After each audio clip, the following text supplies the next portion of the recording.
X8.3 flare న్యూస్లో ఉంది. ఇది దేనికి సంబంధించిందో ఒక్కసారి మనం చూద్దాం. So let's have a look on it.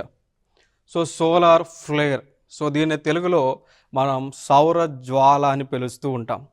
So సూర్యుడి నుంచి ప్రతినిత్యం కూడా ఈ హైడ్రోజన్ మధ్య న్యూక్లియర్ రియాక్షన్ జరిగి హీలియం అనేటువంటిది ఏర్పడుతూ ఉంటుంది. ఈ హైడ్రోజన్ మధ్య రియాక్షన్స్ జరిగి న్యూక్లియర్ రియాక్షన్ అనేటువంటిది ప్రతినిత్యం కూడా జరిగి హైడ్రోజన్ 2 డిఫరెంట్ ఎలిమెంట్స్ బొంబార్డింగ్ జరిగి so unlimited nuclear energy release అవుతూ ఉంటుంది. ఈ క్రమంలో కొన్నిసార్లు సూర్యమండలం నుంచి, అంటే సూర్యుడి యొక్క ఇంటర్నల్ బాడీ, దాని క్రోమ్ అంటాం లేదా కోర్ ఏరియా అంటాం. సో ఆ కోర్ ఏరియా నుంచి మంట అంటే జ్వాలలు అనేటువంటివి బయటకు వస్తూ ఉంటాయి చాలా వేగంగా, చాలా శక్తితో. సో వాటిని మనం సోలార్ ఫ్లేర్స్ అని పిలుస్తూ ఉంటాం. We call it as solar flare. So దానినే సౌర జ్వాల అని పిలుస్తూ ఉంటాం. సో ఈ సౌర జ్వాలలు అప్పుడప్పుడు కొన్ని భూమికి చేరుతూ ఉంటాయి, కొన్ని ఏమో భూమండలంలోనే ఉంటూ ఉంటాయి, కొన్ని ఏమో భూమి యొక్క వాయుమండలంలోకి చేరుతూ ఉంటాయి. సో ఎప్పుడైతే సోలార్ ఫ్లేర్స్ అనేటువంటి అత్యధికంగా శక్తితో విడుదలవుతాయి సూర్యుడి నుంచి, అవి మాత్రమే భూమి యొక్క వాతావరణంలోకి చేరుతూ ఉంటాయి.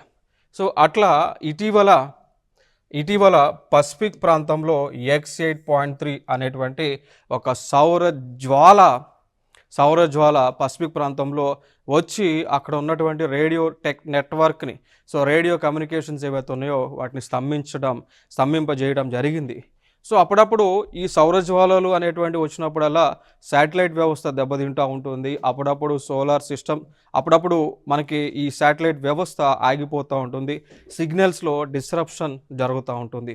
కొన్నిసార్లు ఈ సౌర జ్వాలలు అత్యధికంగా రావడం వల్ల భూమిపై ఉన్నటువంటి ఈ యొక్క పవర్ గ్రిడ్స్ ఏవైతే ఉన్నాయో అవి కూడా కొలాప్స్ అవ్వడానికి ఆస్కారం కనిపిస్తూ ఉంటుంది. ఇది సౌర జ్వాలకు సంబంధించినటువంటి అంశం. ఏ ప్రాంతంలో వచ్చింది? పసిఫిక్లో కొన్ని ప్రాంతాలలో రావడం జరిగింది.